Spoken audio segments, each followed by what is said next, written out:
Hello.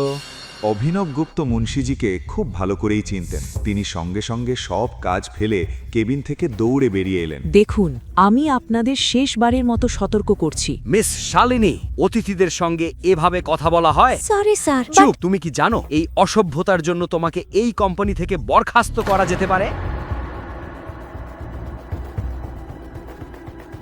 অফিসে এই প্রথমবার শালিনীকে এভাবে অপমানিত হতে হলো। সে সঙ্গে সঙ্গে ফোনের সব কথা শেখার আনন্দকে জানিয়ে দিল। এদিকে গৌতম মুন্সিজির সঙ্গে অফিসের ফর্মালিটি শেষ করতে ব্যস্ত ছিল। হঠাৎ তার চোখ ঘড়ির দিকে পড়ল। সময় তখন ঠিক 4টে। এখন তার হাতে মাত্র 2 ঘন্টা। ডকুমেন্টে সই করে অফিস থেকে বেরোতে গিয়েই সে বাইরে একজন লোককে দাঁড়িয়ে থাকতে দেখল, যার চোখে আগুন জ্বলছিল। এখানে ঠিক কি চলছে?